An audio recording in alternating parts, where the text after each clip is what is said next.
mivavaka isika. Tera sy laza natolotra ianao, ry Andriamanitra rainay, ray zanaka fanahy masina. Rainay amin'ny alaran'i Jesosy Tompo. Misaotra anao izahay fa mbola omenao izao fotoana izao, ahafahanay mitanila aminao, miaino ny teninao. Eny Jesosy, ny fiainanay tokoa ny teninao ary fanilo ny tongotray sy fanazavana ny lalanay. Ankehitriny izay raha mbola hiaino ny teninao dia mangataka indrindra fa miala-keloka avy aminao, satria tsy mendrika izahay ary mangataka ny fanahy masinao izahay. Anazava sy hitari-dalana anay, na ho izay teny, na ho an'ny mpanomponao rehetra izay mihaino ny teny izao, dia ianao Jesosy no androtsaka ny fanahy masinao, anazava sy hitari-dalana anay. Dia amitenena Jesosy fa mihaino ny mpanomponao. Minaranao Jesosy, lentinay maniry sy mangataka izany. Amen. Ry havana malalo amin'ny tompo, ny tenin'Andriamanitra izay anjarantsika dia arak'izay hita ao amin'ny epistily nosoratan'i Paoly ho an'ny Filipianina. Filipianina toko fahaefatra ka ny andinin'ny 10 ka hatramin'ny 11. Filipianina toko fahaefatra ny andinin'ny 10 ka hatramin'ny 11. Toy izao ny vaky ny teny amin'ny anaran'i Jesosy. Ary faly indrindra ao amin'ny tompo aho, satria nampitsimoniareo indray ankehitriny ny fiheverana izay efa noheverinareo rahateo, saingy tsy mbola nahita andro anaovana ianareo. Tsy filan-javatra nefa nanaovako izany, fa izaho efa nianatra tsy hierina, na manao ahoana na manao ahoana. Mahalala hetra aho ary mahalala hitombo, na aiza na aiza, ary na amin'inona na amin'inona, dia efa nampianarina ny hovoky sy honoana aho ary hanambe sy alahelo. Mahay ny zavatra rehetra aho amin'ilay mampahery ahy. Kanefa nanao soa ianareo no niaraka oro tamiko ka niantra ahy. Amen. Ray Masino, manamasinana amin'ny fahamarinana, fa ny teninao ny fahamarinana. Amen. Ry havana malao amin'ny tompo, ho amintsika rehetra ny fahasoavana sy ny fiadanana avy amin'Andriamanitra ray sy Jesosy Kristy Tompo. Amen. Ity Filipianina toko fahaefatra andin'ny 10 ity ry havana dia ao anatin'ny famaranan'ny Apôstôly Paoly ny taratasy soratany ho an'ny Filipianina. Satria misy toko efatra ihany ny Filipianina, toko farany izany ity fahaefatra ity, dia misy fisaorana nataon'i Paoly ao anatin'ity epistily ny Filipianina toko fahaefatra ity. Naneho fisaorana ny Apôstôly Paoly noho ny fanomezana izay nalefan'izy ireo ho azy. Ary namafisiny koa, namafisin'ny Apôstôly Paoly izany, fa tsy nierin'ny tenany samy rery nahafahany niatrika ny fisedrana sy ny fitsapana maro, fa noho ny fifikirany tamin'i Jesosy. Ka andeha ry havana ny andinin'ny 13 androany no andeha angalantsika hafatra sy fampaherezana. Toy izao ny andinin'ny 13 amin'ny anaran'i Jesosy. Mahay ny zavatra rehetra aho amin'ilay mampahery ahy. Averiko indray mandeha. Mahay ny zavatra rehetra aho amin'ilay mampahery ahy. Ty andalan-tsoratra masina ity ry havana dia andalan-tsoratra masina efa fandrentsika matetika. Kanefa indraindray dia tsy dia feno loatra ny fandraisantsika azy, satria miteny an'ilay hoe mahay ny zavatra rehetra, dia indraindray rehefa mahazo fahasoavana ihany tsika vao miteny an'ilay izy. Tsy diso akory izay fa tsy feno. Ka mba hafeno azy tsara dia andeha jerentsika ny tena hevitry ny soratra masina voalaza ny amin'ity hoe mahay ny zavatra rehetra ity. Mba hampazava azy kokoa dia andehantsika hijery version samihafa, tsy dia andeha lavitra be tsika ny amin'ny hoe dikateny fototra ny Greka sy ny ohatr'izany, fa andeha ny version amin'ny teny frantsay no jerentsika. Raha jerentsika izao ny ao amin'ny Louis II, Bible Louis II, dia izao ny voalaza ao hoe Je puis tout par celui qui me fortifie. Je puis tout par celui qui me fortifie. Ohatra mbola mitovitovy amin'ilay dikateny baibolintsika ankehitriny ihany ilay hoe je puis tout. Ohatra amin'ny dikany hoe je peux tout faire, je suis capable de tout faire. Raha jery version hafa anankiray indray tsika, ny ao amin'ny Bible en français courant, Dia izao ny voalaza ao hoe je peux faire face à toutes les difficultés grâce au Christ qui m'en donne la force. Je peux faire face à toutes les difficultés grâce au Christ qui m'en donne la force. Zay izao hitantsika mazavazava tsara kokoa. Dikan'ilay mahay ny zavatra rehetra, je peux faire face à toutes les difficultés. Dia jerentsika indray ary ny dikateny malagasy indray amin'ny dikateny iombonana, ny DM zany. Dia izao ny voalaza ao hoe afaka miatrika izany rehetra izany aho noho i Kristy manome hery ahy. Afaka miatrika izany rehetra izany aho noho i Kristy manome hery ahy. Zay angamba izy tena mazava tsara. Ary tonga dia voalaza hoe iza ilay manome hery zany a? Kristy Jesosy zany no manome hery.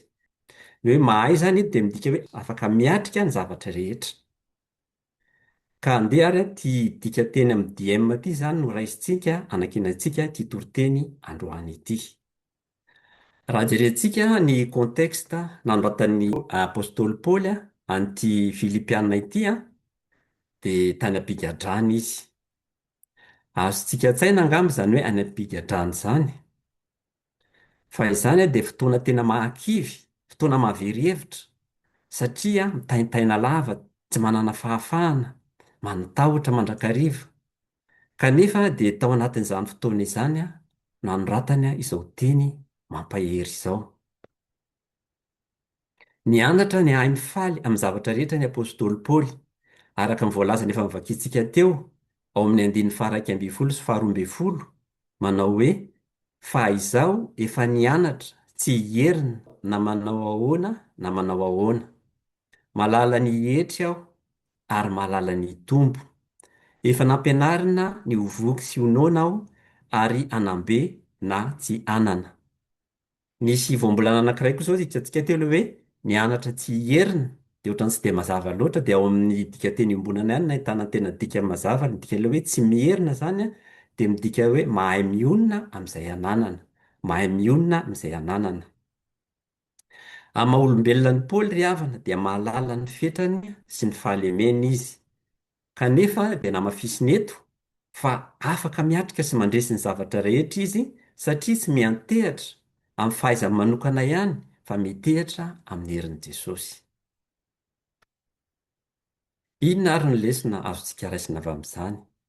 Ry havana, tsika dia tsy natao hiankina amin'ny herintsika manokana, tsy mahavita teny sika, fa tsy maintsy kosa miankina amin'ny herin'i Jesosy. Raha jerentsika ny fiarahamonina ankehitriny, dia matetika dia mampirisika antsika hoe aleo tsy miantehatra fa tsy amin'ny herin'ny tena ihany. Mahavita tena samirery, manana indépendance. Izany indraindray no ampianarina avoir confiance en soi, dia manao développement personnel, manaovana izao dia mahatoky ny tenanao dia vitanao izay zavatra rehetra tianao kendrena. Ary nisan'ny zavatra resahana amin'ny atao hoe développement personnel izany ohatra dia misy miteny hoe je peux tout par ma discipline. Izany nefa raha hitantsika dia tena mifanohitra amin'ny foto-kevintsika kristianina. Eny ilaina ny ezaka manokana, ilaina ny ezaky ny tena manokana fa tsy ampy izany. Fa amintsika kristianina dia tokony tsaroantsika mandrakariva, fa tsy avy amintsika ny herintsika, fa avy amin'i Jesosy. Raha milaza i Paoly fa mahay manao ny zavatra rehetra, dia manambara mandrakariva izy fa ao amin'ny Kristy no ahitany fahafahana handresy ny fitsapana rehetra. Jesosy irery ihany ry havana loharan'ny herin'ny apôstôly Paoly, ny herin'ny faharetany ary ny fahaizany miatrika ireo fotoan-tsarotra indrindra teo amin'ny fiainany. Angamba koa ianao ry havana, amin'izao fotoana faran'ny taona izao, amin'izao andro mangatsiaka izao, angamba ianao mahatsiaro mirotoroto, mahatsiaro vizaka eo ny aretina samihafa, ny fahasahiranana, ny fahoriana. Raha miresaka an'ity aretina ity moa dia milazain'ny vaovao fa misy variantina gripa masiaka be amin'izao fotoana izao, gripa mahery be. Maro amintsika mikohaka, marary voansery. Eo izany fahasahiranana rehetrarehetra izany. Eo koa angamba ny mety fahoriana misesisesy na ny ao amin'ny aty na ny any Madagasikara. Ao anatin'izany fahalementsika izany no hanomezan'i Jesosy hery antsika raha miankina aminy isika. Araka izay nosoratan'ny apôstôly Paoly ihany Ao amin'ny Korinthiana toko faharoa manao hoe ampo anao ny fahasoavako fa ny heriko dia tanterahina amin'ny fahalemena. Ampo anao ny fahasoavako fa ny heriko dia tanterahina amin'ny fahalemena. Eny ry havana, ao anatin'ny fahalementsika tokoa no ahafahan'Andriamanitra maneho ny heriny rehefa manaiko eo anatrehany isika fa malemy. Amin'ireny fotoana ireny indrindra ny tokony ahatsiarovatsika izay voalaza eto amin'ity Filipianina toko faha-efatra ity manao hoe afaka miatrika izany rehetra izany noho ny Kristy izay manome hery ahy. Tsarovy ary havana fa tsy irery ianao, ary ny hery ilainao andresena dia tsy miankina aminao irery fa miankina amin'ny Jesosy Kristy ilay miaro anao. Izy no vatolampinao, fialofanao ary loharanon'ny fiainanao rehetra. Hoy ny voalaza ao amin'ny Isaia toko faha 140 manao hoe aza matahotra ianao fa momba anao aho, ary aza mierikerika foana fa izaho no Andriamanitra ao. Mampahery anao aho sady mamonjy anao.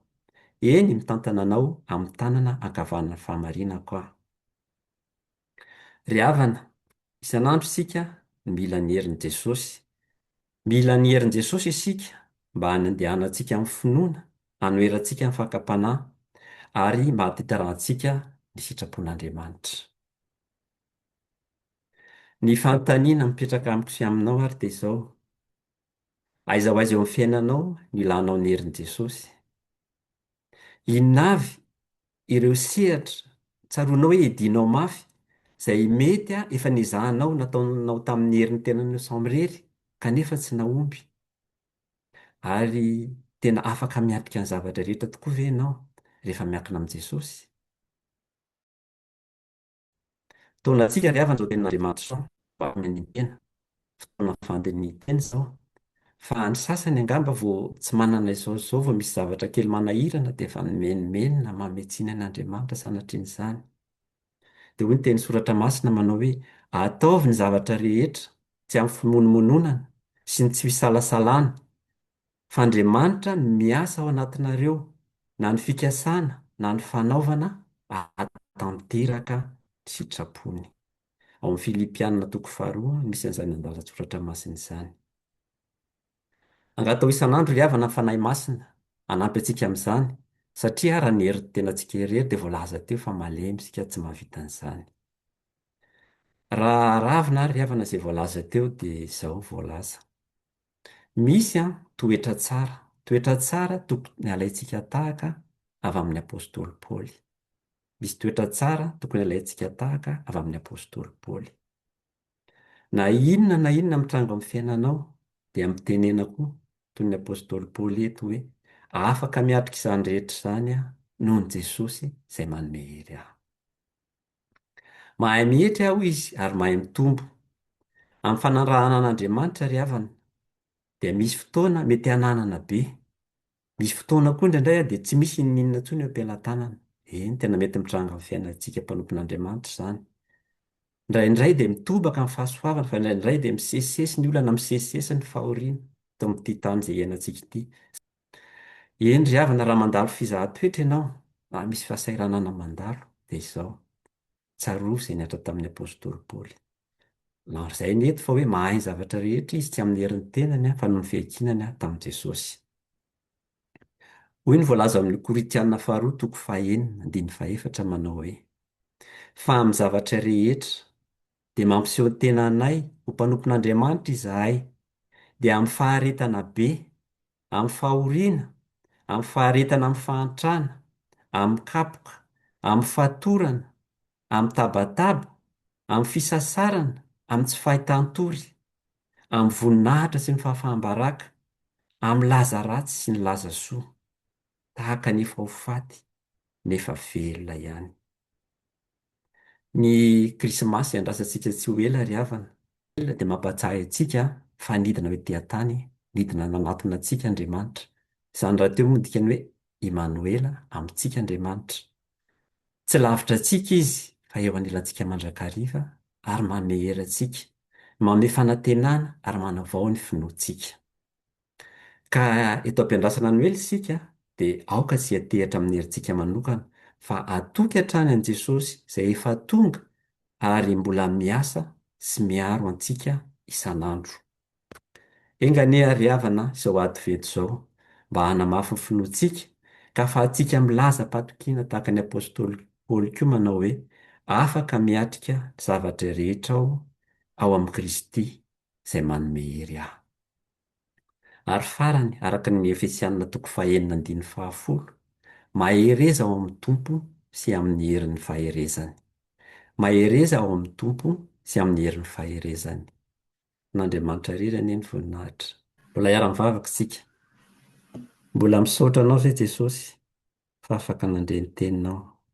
Eny Jesosy, mampahery anay tokoa ianao ary mampatsiahy anay fa amin'ny alalanao irery ihany no ahafahanay miatrika ny zavatra rehetra.